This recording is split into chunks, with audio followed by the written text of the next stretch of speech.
Welcome to Through a Voice. Some stories are true, some are imagined, and some live somewhere in between. Today I want to talk about something I think a lot of us feel, but don't always say out loud. That feeling that somehow you're running out of time. Have you ever looked around and suddenly felt like everyone else was moving faster than you? Someone is getting married. Someone just bought a house. Someone got promoted. Someone moved to another country and somehow seems to have built an entirely new life in 6 months. And you're happy for them. You really are. But somewhere underneath that happiness, there's this tiny thought you don't particularly want to admit. Am I falling behind? I've had that thought too, and it doesn't usually arrive in some dramatic moment. It happens quietly. Maybe you're lying in bed at 2 a.m, scrolling through your phone. Happy couple, new apartment, beautiful holiday, new job, another engagement, another wedding, another so excited to announce. And suddenly you're not just scrolling anymore. You're evaluating your entire life. What exactly am I doing? And that's a dangerous question to ask yourself at 2 a.m. Because somehow, at that hour, you don't simply think about where you are. You conduct a full investigation into every decision you've made since you were 18. Maybe I should have studied something different. Maybe I should have saved more money. Maybe I should already own a home. Maybe I should be married. Maybe I should have figured out my career by now. Maybe. It's exhausting.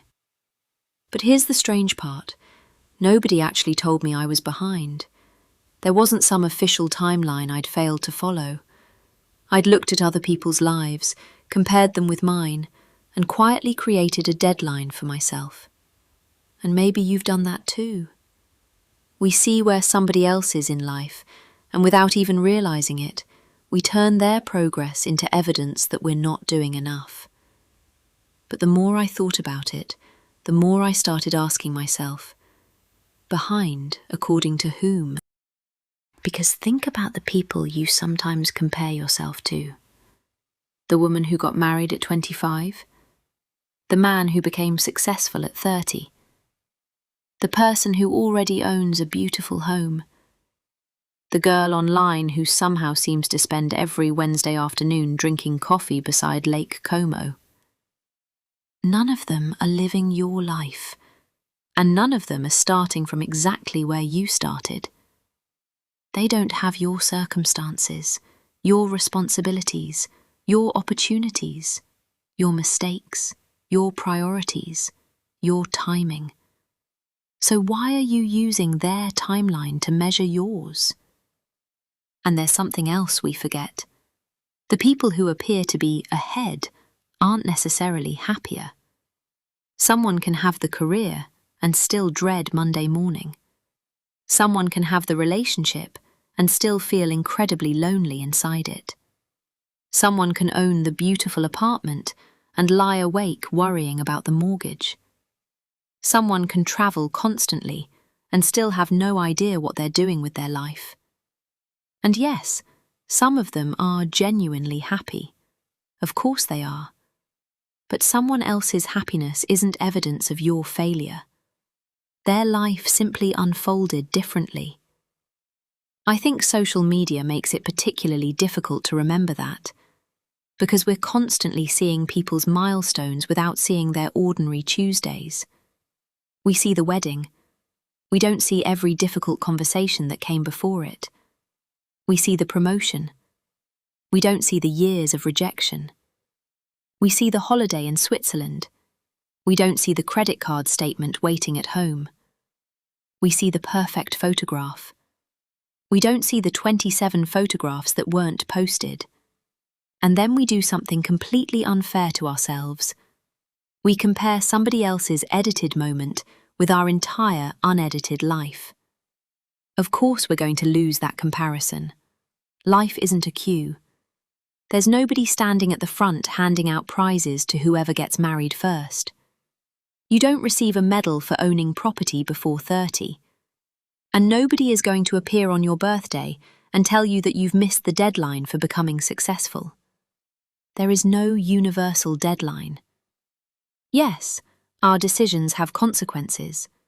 Yes, there are opportunities we can miss. And yes, there are things worth planning for. But that's completely different from believing everyone has to build the same life at the same speed.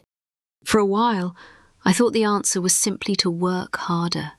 More goals, more plans, more pressure. Maybe if I achieved enough things quickly enough, I'd finally feel caught up. But caught up with whom? Who exactly are we racing? And what happens if we win the race? Only to realize we were running towards a life we didn't actually want. That's when I started changing the questions I was asking myself. Instead of thinking, should I be married by now? I started asking, do I want to be married? Or do I want a genuinely good marriage? Because those aren't the same thing. Instead of, should I have a prestigious career by now? I started asking, what kind of work would actually make me proud of the person I'm becoming? Instead of, shouldn't I have more money by now? I started asking, what kind of freedom do I actually want money to give me? And that's when something changed. My life stopped looking like a list of achievements I was missing. It started looking like something I was still designing. Maybe that's a question worth asking yourself too. How many things are you chasing because you genuinely want them? And how many are you chasing because you've been taught that having them means you're doing well? Sometimes those answers are very different. I'm not going to pretend comparison disappears once you realize this. It doesn't. Sometimes you'll still see somebody's announcement and feel that little uncomfortable feeling. You know the one. Oh, they're already there, and I'm still here.